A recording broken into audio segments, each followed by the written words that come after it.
Hello, Pod Smashers of the Internet, and welcome to another episode of...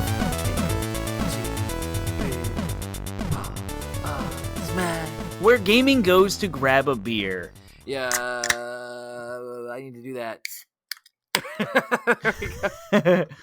I was going to do the Survivor theme, but I realized at the last second that the song that came to my head was Who Wants to Be a Millionaire. I was going to go 80-bit Pod Smash, but that's Who Wants to Be a Millionaire. Oh, I don't know either one of those. I don't know the Survivor theme off the top of my head. That's fine. Funny. Yeah. Anyways, yes, we are your hosts, Penguin and Termite. I am Penguin. I am Termite, and we are a weekly video game podcast smashing together ideas that you care about with video games. That's right, and tonight we are talking about survival games. We're doing one of our genre deep dives, and we're going to talk about survival games, and it's a whole genre. We'll talk about what defines it, what sets it apart from the other genres. Wikipedia described it as a subgenre, which is probably fair. But I feel like it's big enough at this point that it's become its own genre, thanks to one game in particular that we will talk about. But anyways, we will get to talking about all of that, but we are where gaming goes to grab a beer. So, what are you drinking tonight? I am drinking another leftover beer from my 4th of July party called the Accomplice from the Vale here in Richmond, Virginia. I don't know where it came from, but it's in my fridge. So I think Sean brought it, but I'm not 100% sure. I appreciate whoever left it here. And it is a sour double IPA with double raspberry and milk sugar. And I will tell you, I don't taste any hops in this thing for a double IPA. Oh, and it nice. is arguably the smoothest, well-balanced raspberry beverage I have ever drank. It is incredible. This is amazing. I did not expect the high quality of beer when I read that can. I was like, okay, cool. It's going to be a raspberry double IPA. This is awesome. It really is something special. So if you can find it anywhere, it's in a can. It looks like it was canned at the brewery and brought to my house. So highly recommended. Go to the Vale. They do make some pretty awesome, funky mashup beers, and this is one of them. And it's very, very thick. You cannot see through it at all. It has a very thick foam on top, and it's very, very heavy bodied. So milk sugar and raspberries. I feel like I'm drinking like milk. It's weird, Nice. But it's a beer. And it's 8% or so? Was that what I said? I don't know what I said. I am drinking my last leftover Nowhere Lullaby from, what's it called again? Blue Jacket. That's what I thought. Yeah. Blue Jacket. I got this from it was like a couple months ago, actually. And I drank a few of them over the course of that time. I was trying to save them for something special. Never ended up happening. So I was like, all right, I have the last one here. And it's delicious. It's Doppelbach Lager. It's very caramelly, strong, boozy, but delicious. I love it. I talked about it a couple episodes ago, so you can check that out if you want more of my thoughts on it. Very caramelly, though. I'm appreciating the caramel notes a lot more this time than last time. But similarly, it's very smooth, almost milky, too. It's got that kind of delicious. I love it. What did you say? Is it just me, or do a lot of lagers have like a metallic taste to them? Does yours? Nope. Okay. I don't get it. I don't know either. I don't know if it's a me thing or if it's just been lately. Every time I try a new lager, I'm like, God, it tastes like metal. So if you're any homebrewers out there or any people who know how beer's brewed and the differences between lager and ale, yeast and fermentation processes and whatnot, maybe you can explain it to us. So let me know. Yeah. Word. All right. So you did something very, very, very special this week, and I'm very, very proud of you for doing it. Isn't that sweet? What did you do?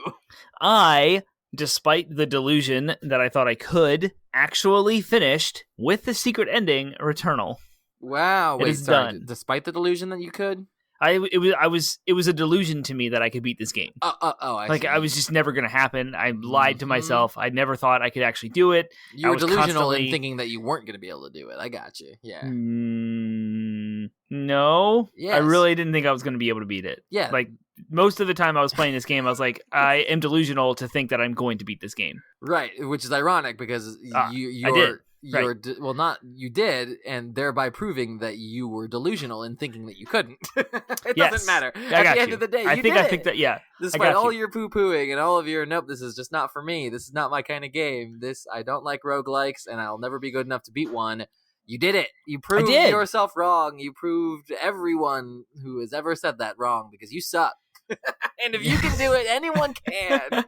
That is very true. I have like 90 deaths, I think, now total. something up there. Last I checked, before doing the secret ending, which requires you to go through every single biome in the game again to get a secret item and then collect all of those and then do a thing and but get it was a so thing much and easier. do a thing. Each biome second time was so much easier, right? Way easier. Yeah. You go back and go biome like 3 and you're like, man, this gave me so much hard time last time, but you don't have anything better in that round. Well, I guess you still have you may have some of the stuff that you've unlocked over time, but still, whatever. It doesn't matter. At the end of the day, you're able to do it. It's so much easier because you sometimes because of the items and stuff, but mostly because you're practiced. You've done it. You've done it. It's not like it's all second nature to you because that's how these games work. They teach you how to play them so that when you go back and do them later, you're like, oh, this was never as bad as it seemed. It just, they come forward so strongly and they kick your butt so thoroughly until you learn them that they seem like this daunting mountain that you can't overcome. But once you've gotten to the top of it, you're like, oh yeah, I did that. I did that. I did. Yeah. So, yeah. Yep. So what are your thoughts overall, though? Would you recommend this game to people, with or without caveats? What are your thoughts? Yeah. So the fact that I, being a mostly terrible video gamer, was able to push through and keep playing is a testament to Housemarque and how they design video games. We have a deep dive on their history. Go check that out on our history of shows. It's in that list at 80bitpodsmash.com. Go find that episode and listen to it. We do a deep dive into everything Housemarque has done. They've continued that with Returnal, and they made the game feel and play to be so much fun. It's a very fast-paced, third-person, over-the-shoulder action game that even when I'm very frustrated and I think that the game is just crapping on me and it's doing stupid things, I keep coming back for more. And that's just a testament to how good the game design is and the gameplay loop and how fun it feels to play. So I highly would recommend this. Now, I understand if the $70 price tag is a little steep for what you get. I'm willing to do that as an enthusiast gamer. I wanted to have it on release day. It was a PS5 exclusive. It was a little bit of a more special kind of game because there's only 3 of them out there: Demon's Souls, Ratchet, and Returnal. Everything else you can play on PS4. So because of that, and it seemed really, really good, it got really good reviews, I was willing to fork out the $70 price tag. But if you want to wait for it to be on sale, something cheap, or trade things in to get it, if you're on the fence and you're ready to get it and the only thing holding you back is money, then go get it because it's awesome. Yeah. What are your thoughts on, again, this is the first roguelike that you've ever beat. How do you feel or not feel about the genre? Would you try another roguelite as a result of this, or were you like, one is enough for me? This could be the Witcher 3 of open world games in the analogy of roguelites. So now I know how to approach them. I understand what the expectations are now that I've completed one. So I'm much more interested in Hades now. And as it got almost Game of the Year, Hades. And yeah, you told me there was like you get a bonus every single time that you die to kind of make it a little easier each time. Well, there's a mode. It is the closest thing to an easy mode I've ever seen in any of these games, and even then, it doesn't necessarily nullify the challenge. What it does, though, is every time you die, you get 2% damage reduction for the next run, and that stacks up to 80%. So eventually, you have this. It helps you get past that wall of being like, you know what? Even if I keep dying, even if I get stuck on this spot, I will eventually beat it because I'll eventually have enough damage reduction that I probably will be able to beat it, right? So it does give you that sort of psychological help you need sometimes to brush past that wall, but it's completely optional. You can turn it on or off as you will. And just like any other game, like now that I've, run through the whole game a couple dozen times, like I know it well enough that I've even considered turning God mode off because I want the challenge again. And the game also has other ways to build in challenge as well, if that's if you still want God mode on, but it's great. Yeah, Hades is another one that's a good barrier for entry into that series. But again, it's those, I like using the word recursive thanks to the Escapist, and those games with these recursive elements, like they get into your head, I think, and people, more importantly, people get in your head. The whole Get Good community gets into your head about it, and sometimes it can feel daunting to like do this. It feels like you're doing the same things over and over again, and you are. But like it's, I always tell myself, but I would still be doing the same things over and over again in other games, right? Yep. And also, yeah, that is part of the experience. So I like the compromise of God mode that Hades has because it's nice because it's like they still force you to basically, in order to make the game easier, you still have to die. And as I mentioned in our episode about death, I still think that's a crucial game element to those types of games. But if they can make it so that each time you get some kind of benefit, each time you die, you do get some kind of benefit that makes it easier, then makes the loss sting less and helps some people get past that, including myself, get past that psychological barrier of being like, I can't do this. Because that's what you need. I think it doesn't need to they don't need to completely make the game super easy. You blow through it without dying once. But the God mode is that compromise where it's like, nope, you still have to die. But each time it gets easier. I think that Souls-likes would benefit heavily from that gameplay design as well. I do think that's the answer to the accessibility issues brought on by these types of games. But that's just me. Yeah, I agree. I think that accessibility is great for the conversation of how difficult the games was. I know you and I have had debates back and forth about it, but I powered through the difficulty of Returnal. It is extremely brutal. It's extremely hard, and I was very, very frustrated many, many times. Although it didn't make me rage as much as other games have in the past with their stupid difficulty stuff. But as a father of two and a full-time employee, my gaming time is very precious and it's very limited. So when I sit down to play a game, I want it to be meaningful and purposeful, and I want it to make progress and feel like I've achieved and done something. Probably why I'm so obsessed with trophies. But Returnal, despite sometimes sitting down with it for 2 hours and not really accomplishing anything, it's still so fun. And I wish that there was something I could unlock where I could choose which biome to pick, and that when you die, you could respawn in that biome without resetting. Like, that would be fun for me to do the collectibles. If that mode was available, and I feel like I've done the work, I've put in everything now, I've done everything. So just let me do what I want. Like, let's put on some easy mode. At the very least, the collectibles should be not tied to RNG like they are. Like, yeah, that's dumb. They need to be. If they are, their spawn, all of them spawn rate need to be buffed. They buffed the spawn rate of the one that gave me trouble, Scout Log 9. So I appreciate you that, and the internet. Realistically, it's like, the platinum trophy ceases to become a badge of honor when so much is tied to RNG, because then it's just a time sink. It's like, it should be a badge of honor because you did it, you beat it, you got through Act 3. That should be all you need for the platinum, quite frankly. And the fact that that's not the case because collectibles are tied to RNG makes it a little bit harder of a pill to swallow. But we are by far the first people to make that argument exactly on the internet. So, well, cool. Well, I'm proud of you because you had so many times you told me that you're going to quit, and I need to move on. There's other games to play. You do, and you finally get to, and you were able to take a break with Ratchet and Clank, Final Fantasy. So, like, it's to me, it's no different from like when I took a break from Persona. You know, it's nice to be able to like start a game, play it all the way through, get the platinum, and then move on.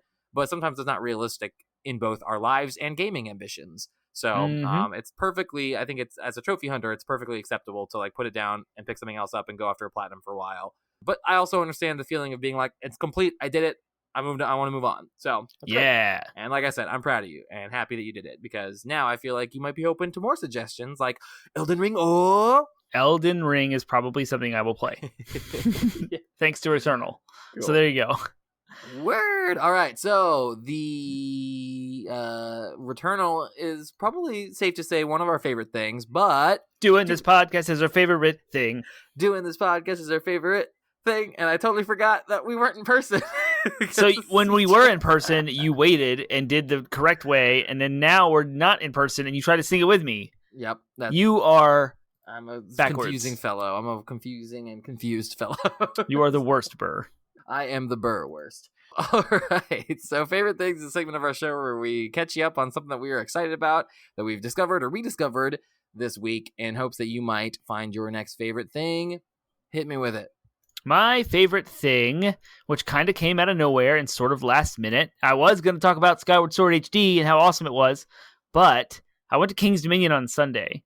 Now, the context for this trip is we've been trying to take some family trips to have a little fun together with children for a while. But my 2-year-old got sick, and that kind of boxed us in baby jail at home, because when you have a sick toddler who's feverish, naps and sleep matter infinitely more. And so after 24 hours of fever-free and no symptoms and no snot, no nothing, we're like, okay, we can go to King's Dominion. Let's try to make this happen. We're season pass holders. We've gone now 3 times, I think, this year, maybe 5. I don't remember. And I knew this event was happening, but I didn't really think much about it, because whenever we go to King's Dominion with the kids, it's all about going through the Snoopy area where all the kids' rides are, and then we just do that, and then we go home. but they're having a Grand Carnival event, which is their summertime festival. They have a Halloween festival, and they have a Christmas time where they decorate the whole park in Christmas lights.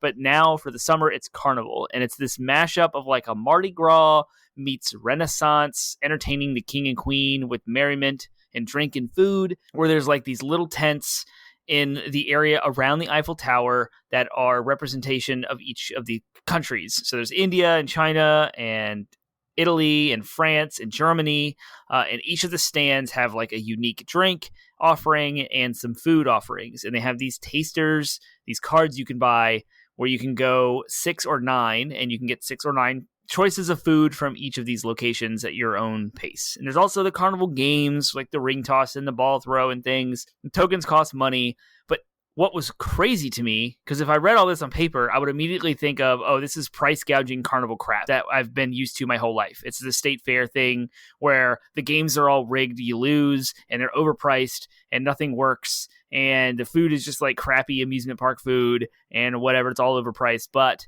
I was extremely pleased with the quality of food at each of the locations. We got a 9 tasting card, and we got stuff from France. We got crepes and macarons, and then from India, we got, I don't even remember the name of this. It was a vegetable offering, and then we got some food from China. We got dumplings and egg rolls, and they were really good. Like all the food was amazing. And so the 9 tasting card was $50, which is what we would have spent at a restaurant for all 4 of us anyway. So I didn't feel like that was unfair. And the cocktails, yes, everything in King's Dominion is $10 or more. So the cocktails, of course, fit that bill. And they were delicious. My wife got a sangria, which was like wine soaked in fruit, and it was awesome. The music and entertainment was fantastic. And then the carnival games themselves, my son had a blast.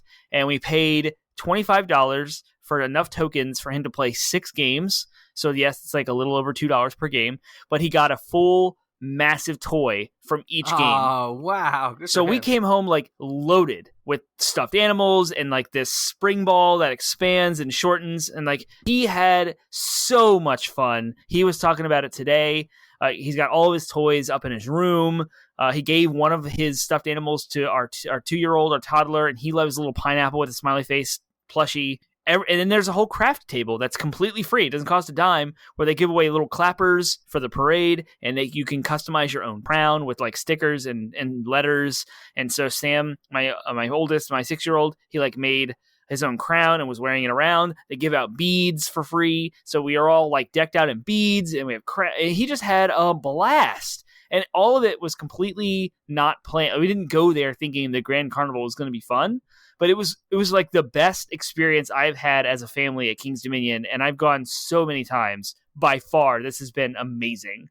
So I highly recommend it. If you don't want to spend any money, you can still see all the live shows and all the music, and you can still walk around and see all the different countries' offerings, and you can still do the craft table for free and get beads and like do the clappers and see the parade and experience the atmosphere for free for no additional cost, obviously, other than getting into the park.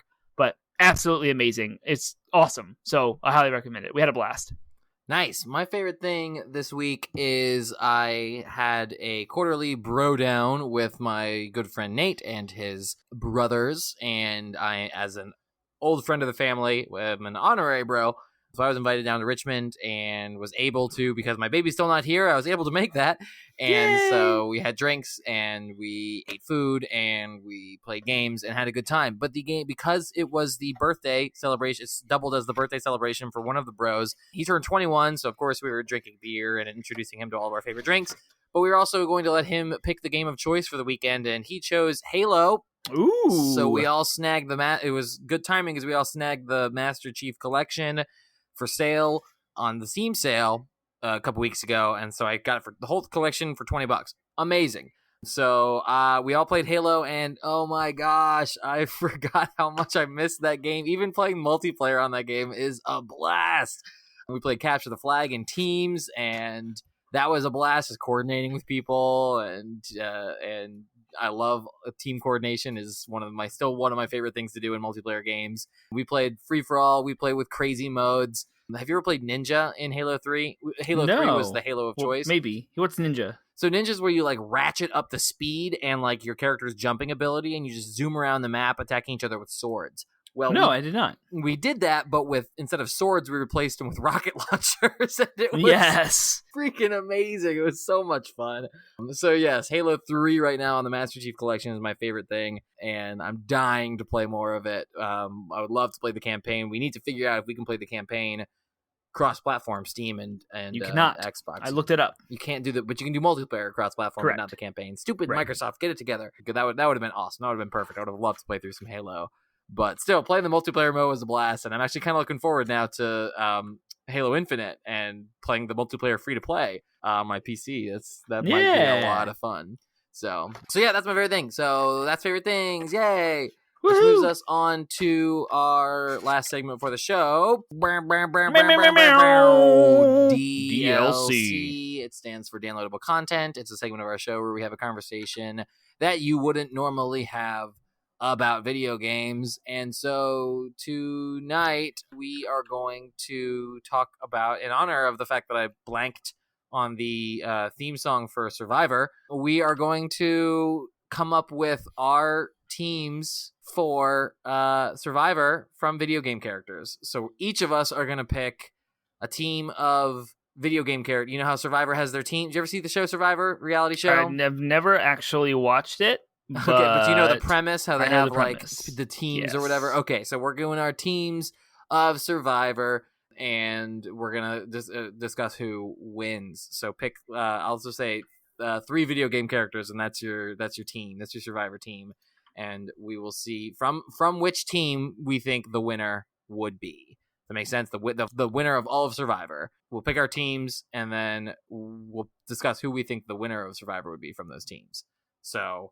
Okay. You ready? I have 2 of 3. Okay. I have to think of the third one. If it helps, I can lay some ground rules. It's the character and their like personality and maybe some of their physical characteristics, but they have none of their like powers or technology. So like Kratos isn't a god.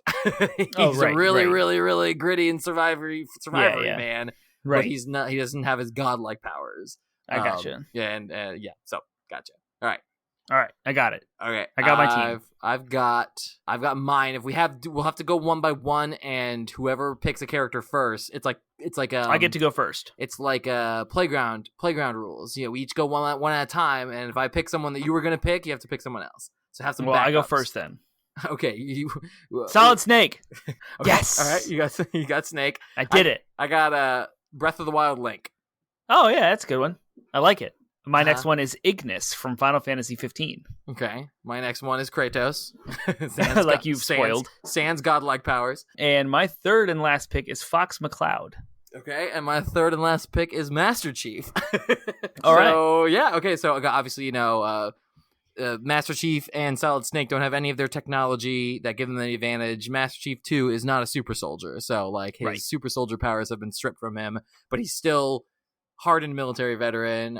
We've got, you know, Kratos is not a god, and Link doesn't have any of his equipment. Fox as well doesn't have any equipment, but he is a fox. I would still say his characteristics as a fox. He's not like an anthropomorphized version of Fox McCloud. He's still a fox. Yep. So that gives him some advantages. And then your middle one was Ignis, right? Ignis from Final Fantasy 15. Any of his powers either, or his bros. So right. Okay, so who do we think then, based on these teams? So they're all competing in different challenges, and from that they're getting immunity and voted out. Part of Survivor, the show, is that they have to, like, you know, there's some politics too. They have to not get voted out, so they have to have personality. There's personality that comes into play as well. So who do you think is going to be at the top of this based on the list of 6 characters? I feel like Solid Snake in this entire scenario is god tier. Like, and everyone who's involved knows that and will never vote him off because he is just too good. No, like, his whole life is centered around surviving on battlefields. All of these characters. Link's whole life is surviving on Well, Link's things. life is like courageous battling against demonic forces. Not really like until Breath of the Wild. There wasn't really like. But it's Breath of the Wild Link. It's this Link. That's true. That's the one. And so he can cook and he can gather. That's great. Kratos too has spent a long time surviving in the like Nordic wilderness. He's got the skills too. I think all of these characters are well suited for the actual like survival tasks. Therefore, I think personality comes to play. And Solid Snake is a surly, SOB. Like, It's true. Like he's very, very on his own. I think he's gonna get voted out. I think that he's not a team player. Yeah. Whereas Link and Fox are both eminently likable guys, eminently likable characters with charisma. I guess except for the fact that Link doesn't talk, so that might get him voted out. But Fox has charisma. I do think Kratos might get voted out as well. He's pretty mean Master and Chief, unforgiving. Master Chief knows how to navigate to politics, so I wouldn't count Master Chief. Master Chief has the Captain America charisma. Yeah, exactly. And so he's probably the least likely to be voted out. Yeah, of all of them. Yeah. And he's competent, and he's got military training, which he keeps all of that in his survival skills. So I feel like he's got as much military training as Snake does. It's a toss-up for me. I don't know. I don't have necessarily an initial thought because they all have pros and cons. Fox is a fox. Yeah, he's the only I was thinking of in the group. Star Fox Adventures on the GameCube, where you're in a dinosaur universe on a different planet, and he's like learning how to interact with strange foreign alien creatures and navigating and exploring an environment while surviving. In this circumstance, he's also the strange foreign alien creature, which puts a target on his back as far as like, the politics goes. Man, I don't know. It's anyone's game. I'm going to go with my instinct, though, and say, we haven't talked about Ignis. Ignis is extremely intelligent and super diplomatic. So he'll be able to talk his way out of anything, as well as an amazing cook. To me, he comes across as a bit of a cocksure. Cocksure is the word. Yeah, but he's with his bros when he's interacting with that. So when he's on his own and publicly facing, and he doesn't have that dynamic to shape him, I think, like I said, he falls back on his intelligence and logic, and he will logically make decisions based on. But you know who he reminds me of? There was. I only watched a few seasons of Survivor, but he reminds me of Boston Rob. Where I don't know anything about that. Yeah, he was one of the winners. Is what it boiled down to. Boston Rob won. He was one of he won the $1 million or whatever. And honestly, he reminds me of and all those exact characteristics we were talking about were the ones except Ignis is a bit more refined than him. So I could see. For me right now, I think it's a toss up between Ignis and Master Chief. I think Link's going to get voted out because he's doesn't talk, right? And that's gonna, he's not nice and kind and likable, but he just doesn't talk. Fox is gonna get voted out because he's a fox. Kratos and Solid Snake, though they probably make it pretty far into the competition because they're competent, they're also jerks and will probably get crushed in the voting booth. So I think it's a toss up between Ignis and Master Chief at this point. Yeah, that's to me. It's a tough call. Okay, well, we'll let the listeners decide. Who do you think? Who do you think of those 6 characters and teams, and maybe people who are more familiar with Survivor may be able to suss out some more of the dynamics at play than I was able to? But yeah, we'd love to hear what your thoughts. Who do you think would win? What are some contestants you think would be interesting video game characters if they had their own version of Survivor? What would that look like? If there are any animators out there that are like talented and funny, that would make a great YouTube video right there. I think that's some quality content right there. So we would love to see someone make something out of that idea.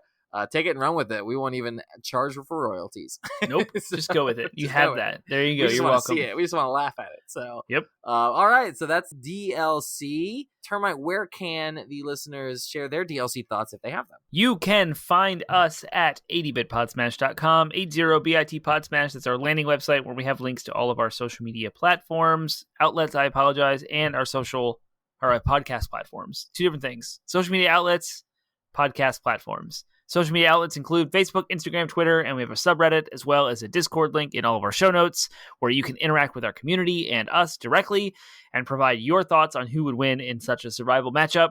You can also find our podcast. It goes live every Monday at midnight on your favorite platform of choice, Spotify, iHeartRadio, Stitcher, as well as the Google Play and Apple Podcast mainstream platforms. If we are not somewhere you want us to be, let us know and we will put ourselves there for you. We just have to know first. You can also find us at twitch.tv/80bitpodsmash, where we go live every Monday and Wednesday evening at 8 p.m. Eastern. Monday night for a news show running through the week's news, and Wednesday for a gameplay live stream where I have been running through a gameplay of Turok 2, 100%ing it in chunks. So every time Termite is streaming, it's usually Turok, and Penguin has been dying a lot in all of his Soulsborne streams. across bought all of the different. 3 Dark Souls games. You so did. It'll be Dark Souls and Dark Souls alone for a long time. A long time. Just kidding. With Returnal. I'll break it up with some stuff. Yeah, and who knows what we're going to play, but you can follow us along on our social medias to know which games we're going to play, to decide whether or not you want to jump in and hang out. It's always a good time. Our audience makes the experience that much better. So without an audience, it's kind of boring. So join in, jump in, interact, have some fun. All right, so our main topic tonight, we are busting out the genre deep dive. It's the first time in a while since puzzle games, I think, was our last one. So maybe not too long ago, but still, it was still this year. But and then we have slowed down on those because we've covered a lot of the major genres. But yep, this episode follows a very specific outline, so we'll go through all of that. But yes, survival games is what we're talking about. So let's start with the question, what is a survival game? What is the basic definition of this genre? What sets it apart from other genres? Well, usually we read from the Wikipedia definition because it's pretty good and it's like crowdsourced, so why not? Survival games are a subgenre of action video games, usually set in hostile, intense, open-world environments. Players generally begin with minimal equipment and are required to survive as long as possible by crafting tools, weapons, shelters, and collecting resources. Survival games are generally open-ended with no set goals. Yep, that's what we're talking about. And you'll probably notice that there is a genre we haven't covered, and that's action games. Because action game is... Or everything. So many games. The vast majority of video games would be categorized as action games. Therefore, we've taken most of the quote subgenres of action games and actually covered them as their own genres. So I don't necessarily personally test to survival game being a subgenre of action game. I think it's a subgenre on its own, but it can take all kinds of forms in regards to other types of video games. It could be 2D like Terraria.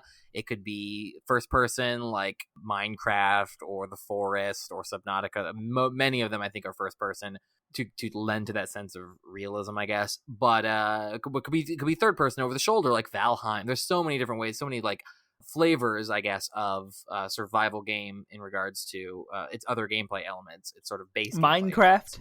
I said Minecraft. I said. Did you? My bad. Did you say Terraria? I said Terraria as my example of a 2D side scroller survival game. Yep. How about Ark? Survival Evolved. I didn't say Ark. There you go. All right. It could be a multiplayer and MMO like Ark, or it could be a single player like The Forest. But anyways, so there's tons of examples of survival games, but those are the sort of some of the more popular ones that we just listed off the top of our heads. But so as always with this genre of a podcast episode, we like to talk about what the history is. So what's the history of survival games? What were the earliest examples of survival games? This is great. I didn't even realize how new it is. Yeah. Most of our history of video game genres were all defined in like the 70s and 80s to the arcade era and like evolved since then. But this one actually didn't start really holding any sort of concrete definition until 1992. And there's a reason for that, I think, personally. Okay. But so they have their roots in action and arcade games. Some people could argue that a lot of horror games are often titled survival horror games, but they don't have that necessarily open-ended feel that modern survival games have, which is why I personally kind of separate the genres into horror and survival.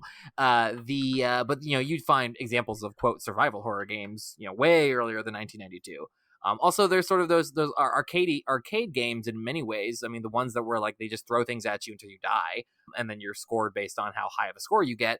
A lot of those, like Pac-Man, one could argue is kind of a survival game, right? Because you're running around trying to survive as long as possible, and you get points based on how long you survive and how many levels you get through.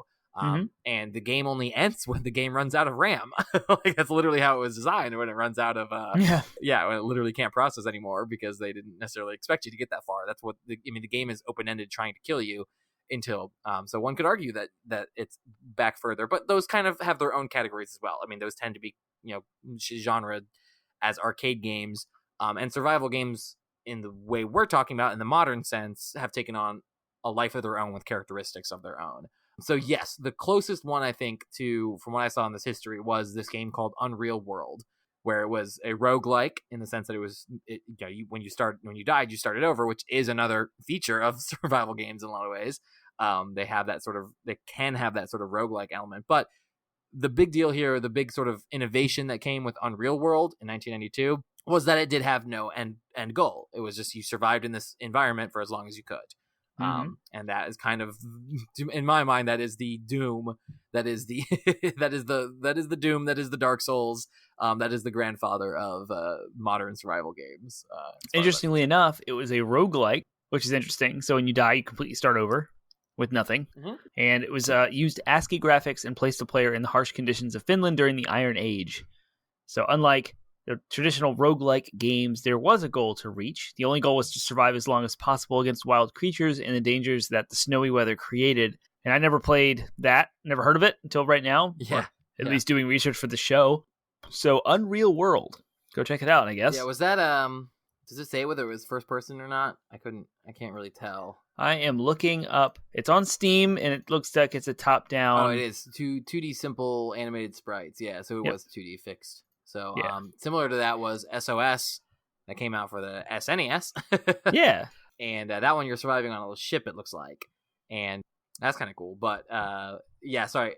I think unlike, I don't know if you said unlike roguelikes. I couldn't tell. It wasn't clear. Well, but it's unlike, because roguelites don't really have... No, roguelikes do have an end. Roguelikes, you get to an end. I mean, like Hades, for example, you get to the end, you beat the boss, and then you can start the cycle over if you want, but you've done it. You've gotten as far as you can. This is open-ended. It didn't have an end point. It was just to survive as long as possible. So you would never get to the end of the game. You would just eventually die. Yeah. It's kind of the idea. And that's what makes it a survival game more so than a roguelike as far as I'm concerned. So, yep.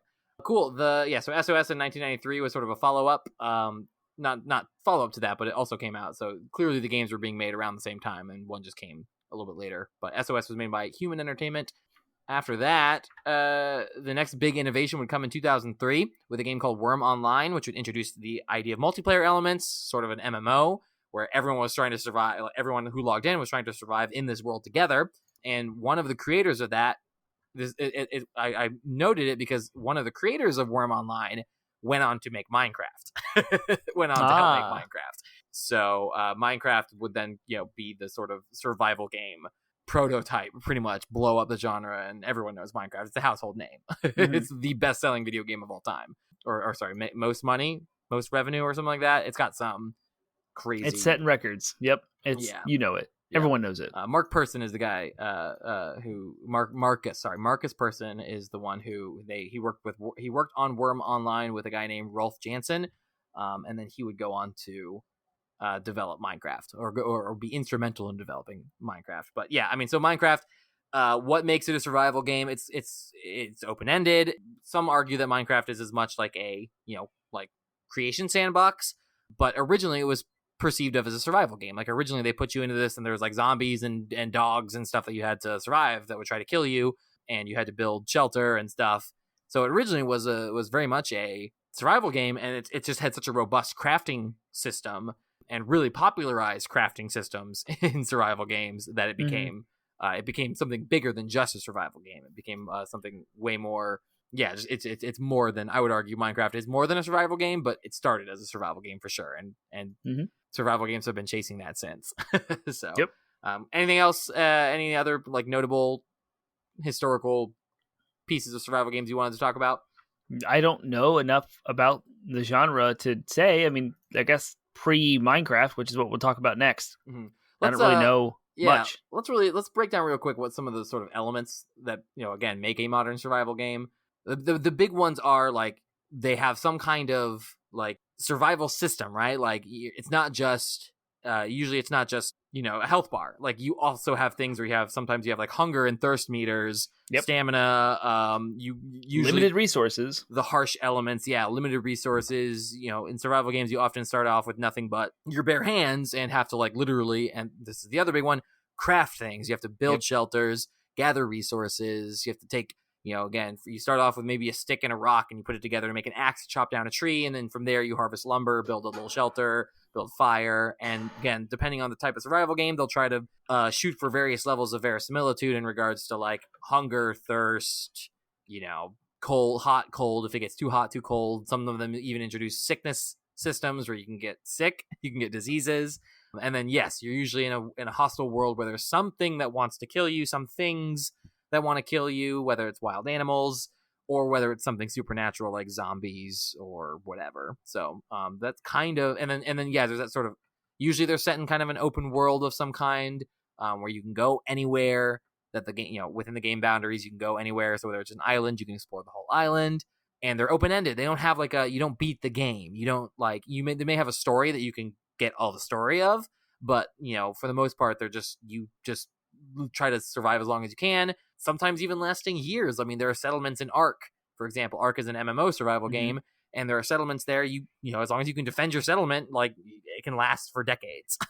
So they really are just open-ended games. Like, that's you could make a sprawling city. There are Minecraft servers that have people that have had cities basically that they built and survived for years and maintained forever. Yeah. Yep. So they don't have an end. You don't roll credits. You maybe get a trophy. You can maybe get a trophy in some of these games, but like, yeah, they're meant for you to play and continue to survive for as long as that looks like for you. Yep. So those are kind of what, in my mind, define a survival game. Anything else? Is there anything I'm missing that you think?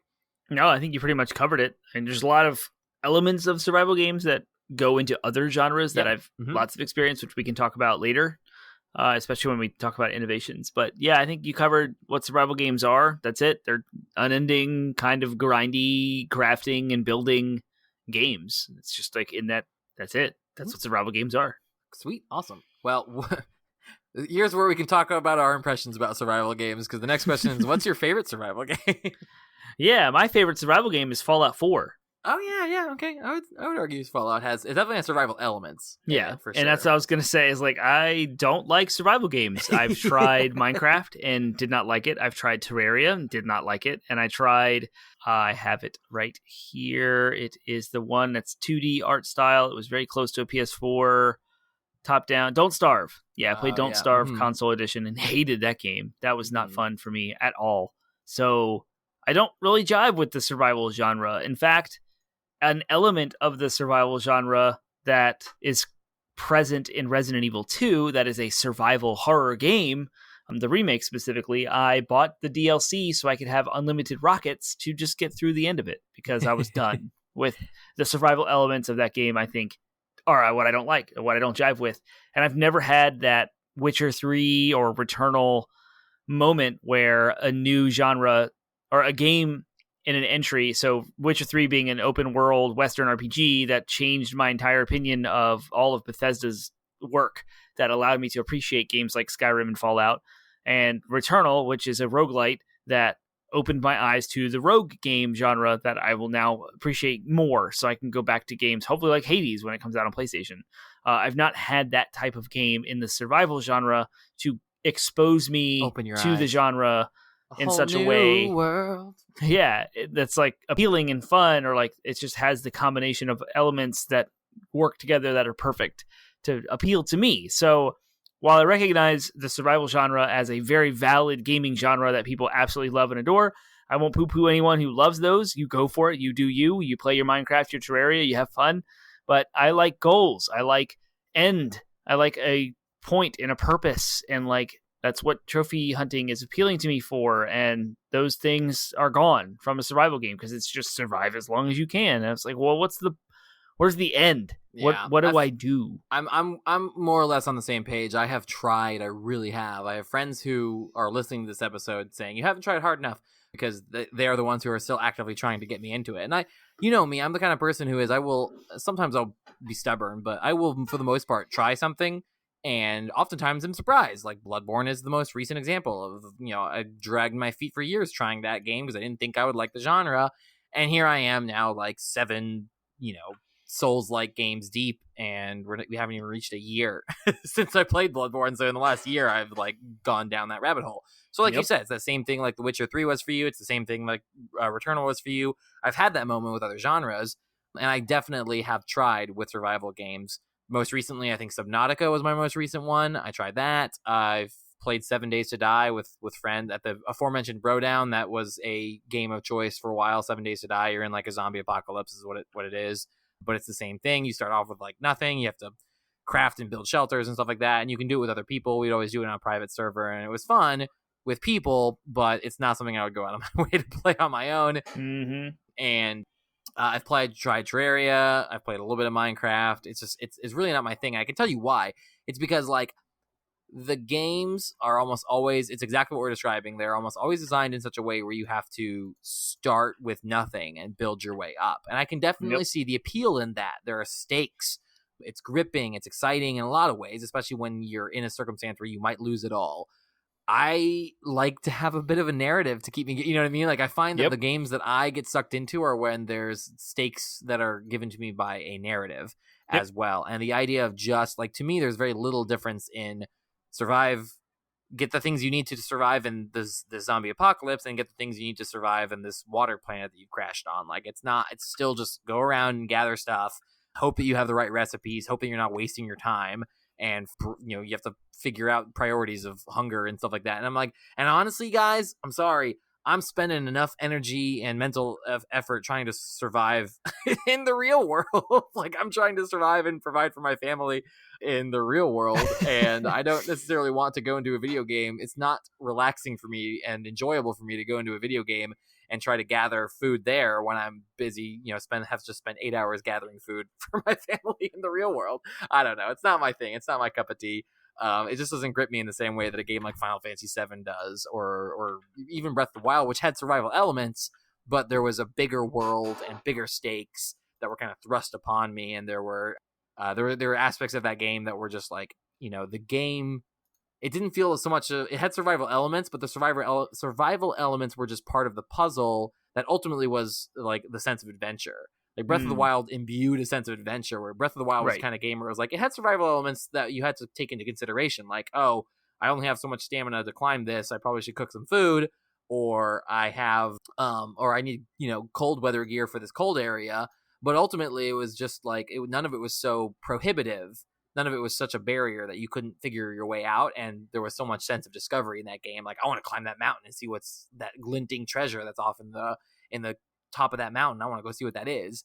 Like, but there was no barriers. It was almost always just like, okay, you want to still think your way through it and think through the quote puzzle of it, but it was never like prohibitive. It was never a barrier of like, I can't do this because literally I can't do this because I haven't spent the like 4 hours prerequisite gathering and crafting needed to do that. You know what I mean? And that's what it is in survival games. Yeah, and if there was anything at all close to that Witcher 3 Returnal moment for this genre, it was Breath of the Wild, because it did lower the barrier of entry to me about crafting and open-ended exploration.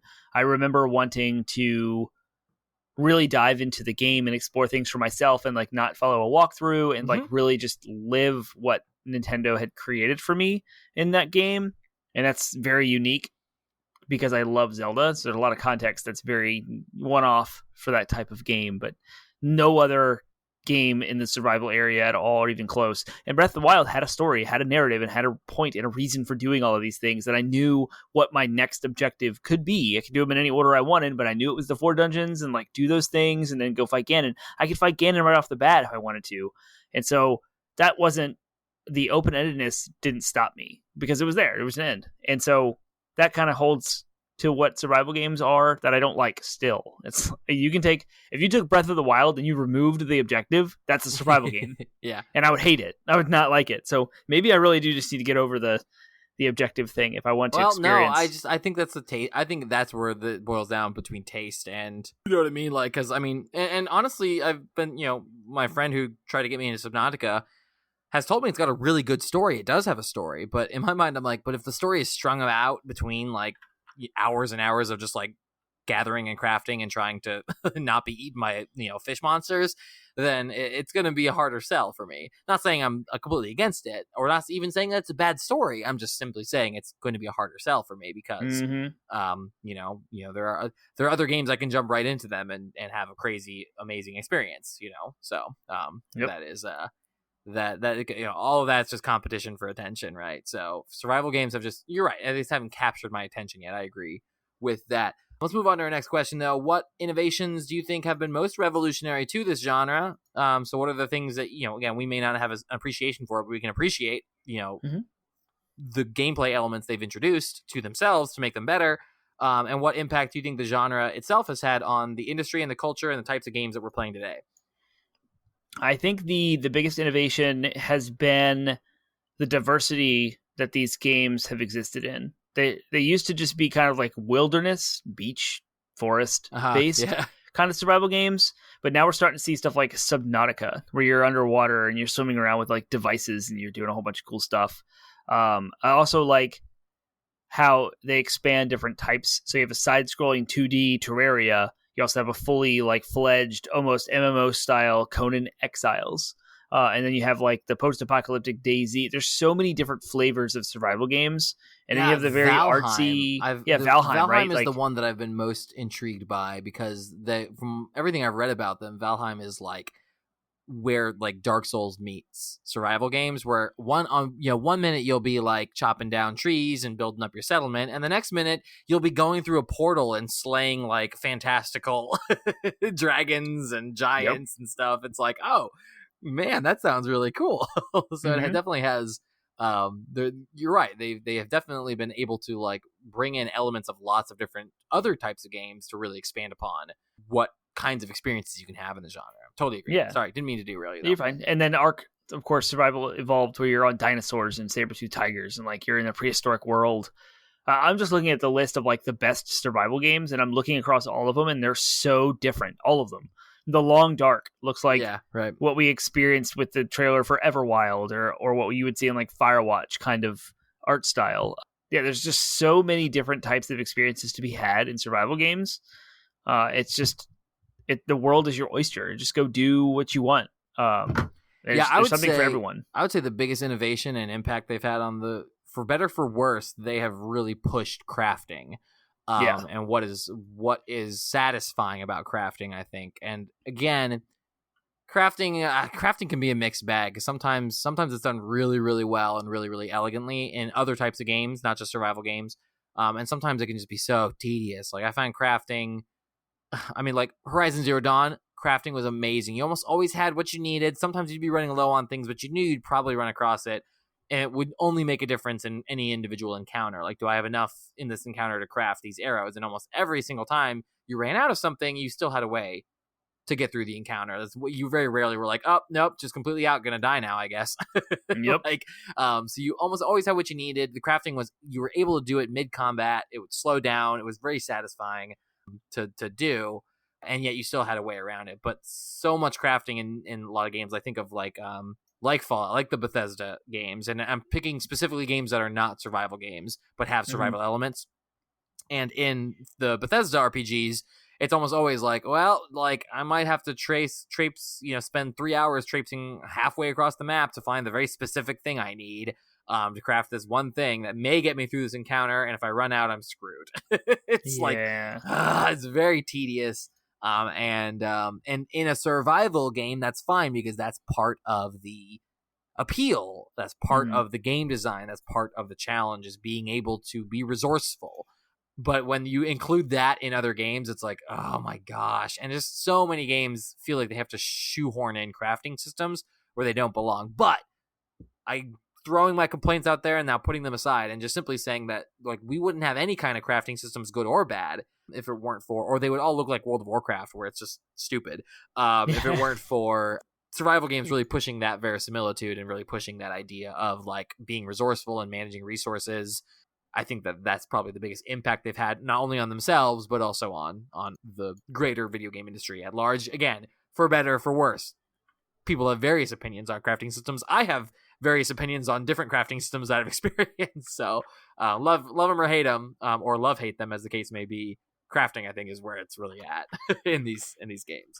Yeah, and crafting systems, at least for me, when I initially started playing some of the Elder Scrolls games like Morrowind or Oblivion, were super overwhelming because you could loot literally everything. You like go to a store and there's a whole list of things you can make, and you have to have these different materials.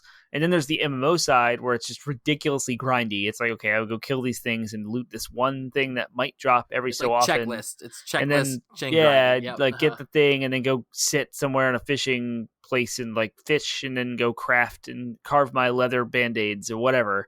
I know I just mixed up all of the things. It's I blew totally your mind. Fine. I'm into it. Like apparently you're weaving fish scales into your leather band-aids. Yeah, you do all the grindy, like stupid progress bar checklist bait things. It's just like all of this was So that was kind of boring and not engaging versus the overwhelmingness. Do you remember, real quick, sorry, do you Yeah. remember how they implemented like cooldowns? There was like the first time they dipped their toe into like cell phone game design, and they implemented like you had a cooldown. You could only make like it was for tailors in particular, if I remember correctly. I think it was mooncloth. That's what it was. You could only make one mooncloth per week, like one bolt of mooncloth per week. Wow. And because you were on you had a cooldown, so it made it an incredibly valuable resource. But it was like you had to arbitrarily wait a week for this thing, just because they wanted to gate Ridiculous. you. They wanted to make sure it was gated by time or whatever, so that you kept playing for longer. But it was one of their first forays into that. That was the MMO version of crafting. That's like, yeah. I mean, survival games may make you walk halfway across the map and risk losing everything for a resource. But dang it, you can do it. If you can do it in time, you can do it. Like, they don't arbitrarily put, limitations on the resources, from my experience. Yeah. Cool. There you go. Well, we can skip the downsides and pitfalls because we've already talked about them, I think, to length. So let's just finish here. What do you think you would want to see from the genre going forward? What kinds of things might change your mind about the genre, if you could imagine? Obviously, we're both kind of negative on this one, but what could you imagine being something that might change your mind? Or what do you think is something that, even if you're not into it, it's not your cup of tea, what do you think is something you'd still like to see more of for the people who do like it, and more experiences for the people who might want to invest in it? I know it's kind of a trope for us when we talk about like, oh, what do you want to see from the future? I always mention VR, but I think there'd be something really fun and engaging. There's a lot of potential in the VR space for a survival game. And I know there are some out there now, and I'm drawing a blank as to identify specific ones. But I think the survival nature in VR, where you can actually hear in full, like look around in free range, whether I'm assuming it'd be first person, you're actually on a beach or an island, and you're actually having to like scavenge and dig and maybe do some motions to like craft some things, could be really fun. And like, that's a different way to engage on a different sensory level than just like holding a controller. And so I think that's kind of fun and a lot of potential there. But I really do just want that like game that comes out that does something so in the survival genre that's so innovative and so new that I can't even describe it because it's not done yet, that is appealing to the masses, that would like make I say appealing to the masses. There's no other game than the behemoth of Minecraft that's as appealing to the masses you can get. Like, that's it, right? Mixing the idea of like Legos with survival and do what you want. But Minecraft didn't click for me, so I don't know what it would take. I really don't. But I think if there's a survival game out there that meets me where I am, that has an amazing potential to capture a lot of people who don't normally like survival games. Yeah, I think if survival games could get past this idea of having to be, you have to be, 15, 20 hours in before it gets good. Yeah. Like I think so many survival games have this, they operate off this fantasy of like you've built up your settlement, right? Like you've built up your home, your house, and you've gathered all these resources, and then you can really kick butt in the game. I would love a survival game that was more like, that gave me the same feelings I had with Tomb Raider, where you're just literally, it's gripping from the moment, and you're never building up a whole settlement. You're just trying to literally survive, and every single moment, like, because I feel like there's so much pressure to like get everything in survival games. In my experience, is get all the best things as quickly as possible. Or at least there's sort of an internal pressure in my mind, because in my mind I'm like, oh, I've been told this only gets good when you unlock firearms, or when you unlock blah blah blah blah, or when you unlock this part of your base.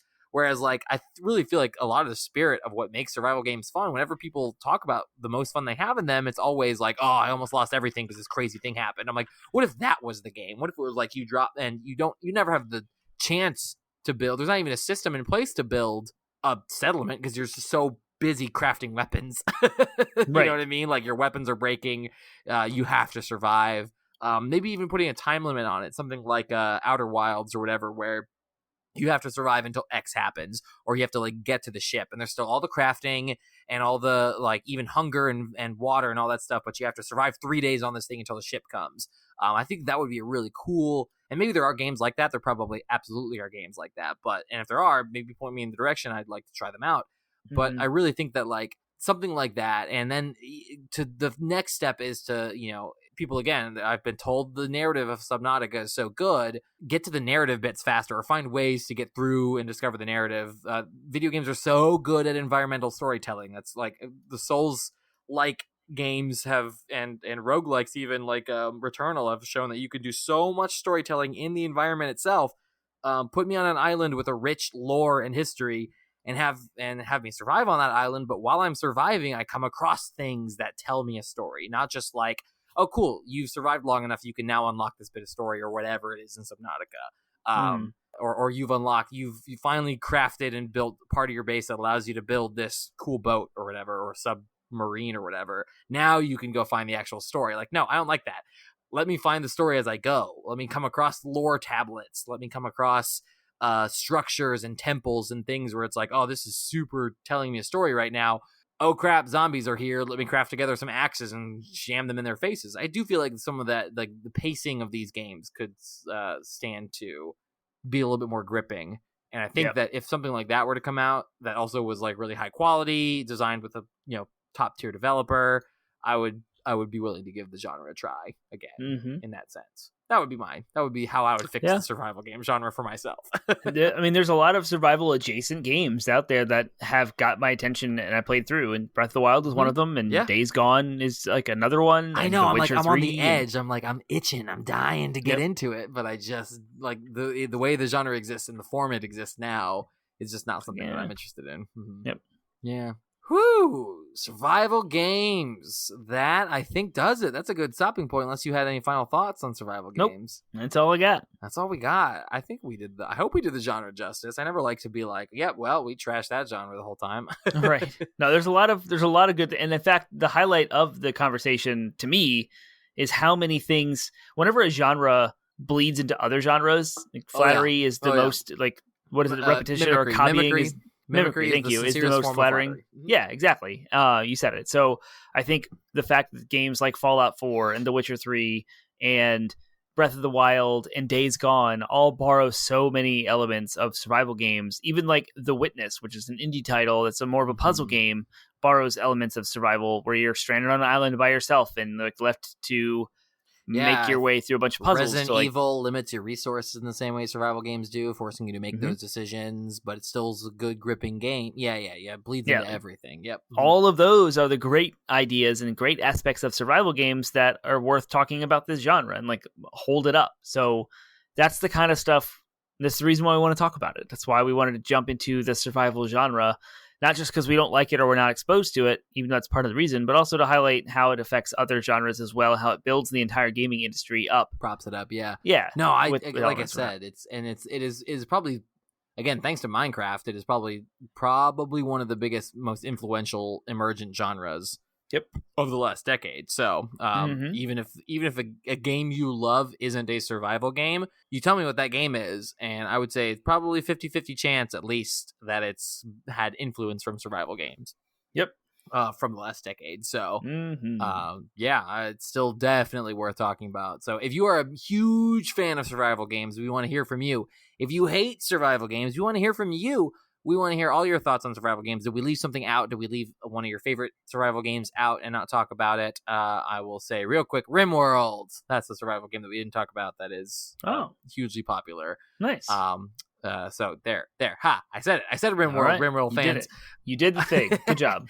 Any other survival games that I may have missed that you're into and want to talk about with us, then we want to hear those thoughts and more. Termite, where can the Pod Smashers of the internet or other listeners who may not identify as Pod Smashers, where can they share their thoughts if they have them? Once again, you can go to 80bitpodsmash.com. That's our landing website. We have links to all of our podcast platforms and social media outlets. So to interact with us, I would suggest going to our social media outlets, finding a link on Facebook, Instagram, Twitter, or Discord, which the link is in all of our show notes, where you can interact with us directly and you can give us your thoughts, comments, questions, concerns, and ideas, as well as feedback about the things we discuss here. Tell us what survival games we should be playing. Tell us which ones are your favorites and why. And if we misrepresented your favorite genre of survival games, let us know. That'd be great to hear from you. So please do that. You can leave us a review if you thought we did a good or a bad job on our podcast in general. Please leave us a review there. That helps the algorithms help us bubble up to be discovered by things. So it would be great to grow our community and have more awesome people like yourself in our audience and community. All right. Well, next week I think we've reached the limit of everything we've planned so far. So you and I are going to have to brainstorm a bit. But we have plenty of topics to pull from, so we will have a beautiful, pristine, brand new topic for us to discuss next week. See you next week.